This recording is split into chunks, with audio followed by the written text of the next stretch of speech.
진짜 제발 번호 보고 골라 푸는 행위 좀 하지 마세요. 진짜 집 앞까지 찾아갑니다.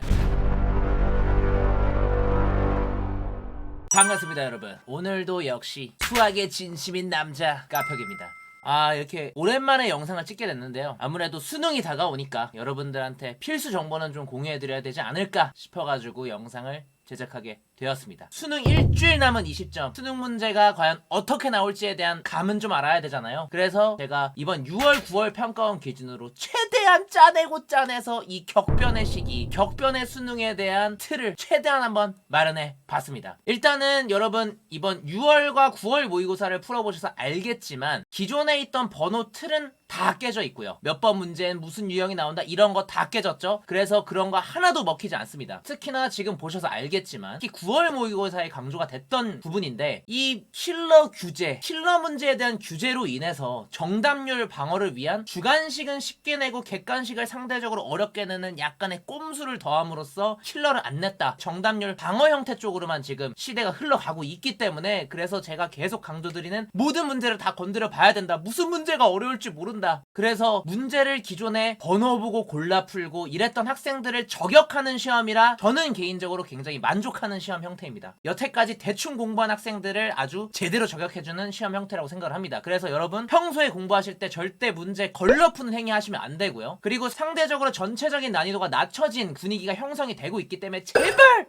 문제 걸러 풀지 말고 모두 다 건드려 보고 처음에 풀 때 한 번에 안 풀린다 그러면 넘어가는 거지. 겉모습이 무서워 보인다고 긴 글이 읽기 싫다고 그냥 넘기면 그거 그대로 점수에 나타나는 거예요. 아시겠죠? 그래서 절대로 그런 행위를 지양하셔야 됩니다. 특히나 이번 9월 모의고사에서도 뭔가 계산적으로 조금 길어지는 형태들, 문제 해석이 어려운 건 아니지만 계산이 좀 길어지는 형태가 있다 보니까 실수가 나올 확률이 굉장히 크고요. 그리고 시간을 잡아먹는 상황이 많이 나올 거기 때문에 최대한 한 번에 계산 끝내는 쪽으로 본인을 믿는 풀이를 꼭 진행하셨으면 좋겠습니다. 그리고 실제로 6월, 7월 모의고사 대비 이번 9월, 10월 모의고사 보시면 등급과 수직 상승했죠. 이게 킬러가 없어진 시험의 가장 큰 효과라고 보실 수 있는데요. 결국엔 최상위권의 변별이 조금 힘들 수는 있지만 그래도 1등급 커트라인 위로 끌어올려주는, 그래서 한 문제라도 틀리면 그냥 죽는다는 생각해야 돼요. 아시겠죠? 그러면 한 문제 한 문제 실수하고 틀릴수록 내가 원하는 등급대에서 멀어진다 라는 생각으로 굉장히 풀집중해서 수능장에서 임하셨으면 좋겠습니다. 그래서 여기서 또 제가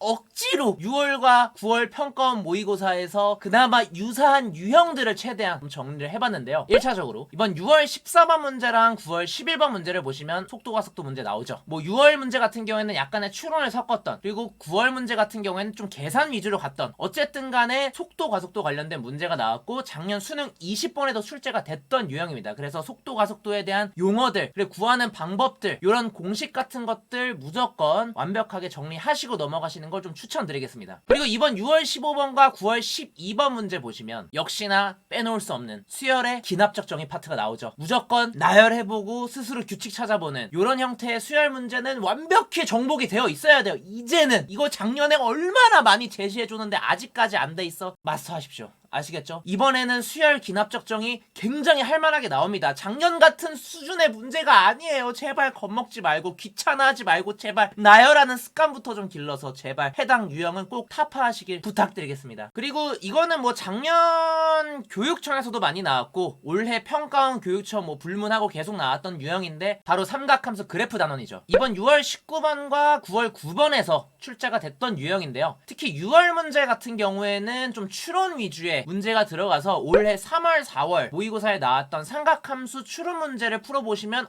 그 문제도 맛있거든요. 그래서 그 친구들로 한번 삼각함수 그래프 추론 문제 연습해보시면 좋을 것 같고요. 9월 문제 같은 경우에는 추론이라기보다는 단순 그래프 해석, 그래서 기본기에 좀 좌지우지 되는 형태 유형으로 나와줬기 때문에 그래서 삼각함수 그래프 단원 충분히 복습하시면 9월 정도의 그래프 문제는 당황하지 않고 빠르게 풀어낼 수 있겠다라고 보시면 될 것 같습니다. 그리고 또 빼놓을 수 없는 문제죠. 이번 6월 21번에도 나왔고요. 9월 14번에도 나왔던 지수로그 함수 추론 문제. 두 문제의 추론의 어떤 결은 좀 다르지만 어쨌든 간에 지수로그 함수에 대한 추론 문제는 꾸준히 다뤄져 왔기 때문에 지수로그 함수 문제 여러분들은 꼭 극복하셔서 수능장에서는 문제 없이 해당 유형은 꼭 맞춰주셨으면 좋겠습니다. 그리고 뭐 마지막으로 삼각함수 활용 단원 파트 문제가 나왔었죠. 6월 13번과 9월 20번. 이거는 뭐 말을 하지 않겠습니다.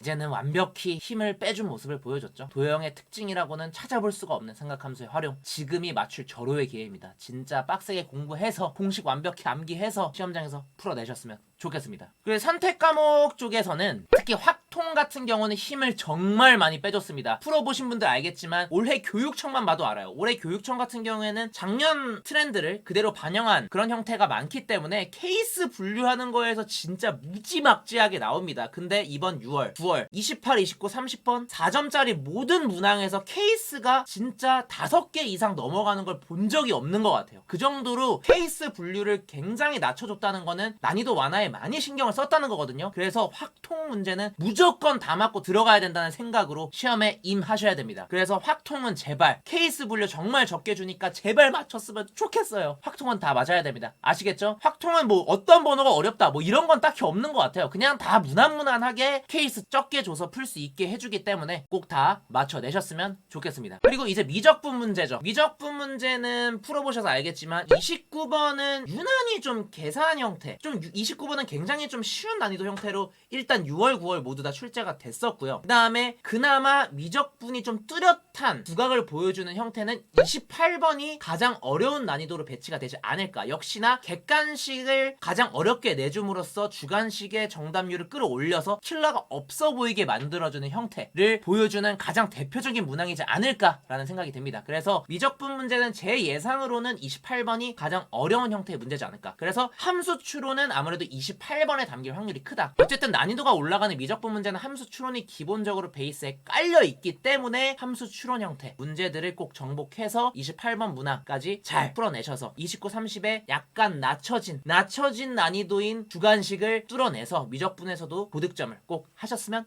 좋겠습니다. 여러분 그렇다고 또 28번 빼고 푼다 진짜 집 앞까지 찾아갑니다. 진짜 제발 번호 보고 골라 푸는 행위 좀 하지 마세요. 진짜 그렇게 습관 들여서 공부하면 나중에도 문제가 됩니다. 아시겠죠? 제발 번호 보고 걸러 푸는 습관 하지 마시고 내가 직접 풀어보고 안 풀릴 때 넘어가는 형태로 시험을 제발 준비하셨으면 좋겠어요. 그동안 이게 습관이 안 되셨던 분들은 일주일만이라도 제발 습관 들여서 시험 준비하시길 바라겠습니다. 이제 마지막으로 기하죠. 기하는 사실 제가 느꼈을 때는 28, 29, 30번 이거는 뭐 6월도 동일하고 9월도 동일한데요. 물론 주관식이 상대적으로 쉬워 보일 수는 있겠지만 객관식도 굉장히 오바스럽진 않다라는 느낌이 좀 들거든요. 그래서 기하가 유독 좀 28, 29, 30의 난이도 격차가 심한 편이 아니지 않을까라는 생각이 듭니다. 네, 그래서 기하는 뭐 다방면적으로 좀 준비를 해주시면 좋을 것 같은데요. 어쨌든 9월 모의고사 딱 보시면 웬만한 학생들이 가장 어려워하는 공간도형 파트를 28번 문항에다 내준 게 딱 보이시죠? 그래서 아무래도 가장 까다로워하는 유형을 28번에 꽂고 그 다음에 29, 30번에다가 뭐 2차 곡선이라든지 혹은 벡터 문제를 좀 내주지 않을까라는 예측이 살짝은 되고 있습니다. 뭐 어쨌든 모든 단원에 대해서 준비가 완벽히 돼야 되는 건 당연한 거고요. 어쨌든 요런 틀을 가지고 좀 공부를 혹은 시험장에서의 위화감을 좀 덜어내셨으면 좋겠습니다. 아무튼 이번 수능 정말 격변의 시대인데요. 사실 이번 공통과 선택 과목 모두 다 신경을 썼을 때 킬러는 완벽히 뺀 시험 형태로 나올 확률이 굉장히 크고요. 그래도 저는 9월보다는 좀 더 어렵게 6월보다는 쉽게 그래서 둘의 중간 정도의 난이도로 평가원에서 맞춰주지 않을까. 그래서 뭐 1등급 컷이 대략 88, 86선에서 좀 맞춰줄 수 있게끔 내주지 않을까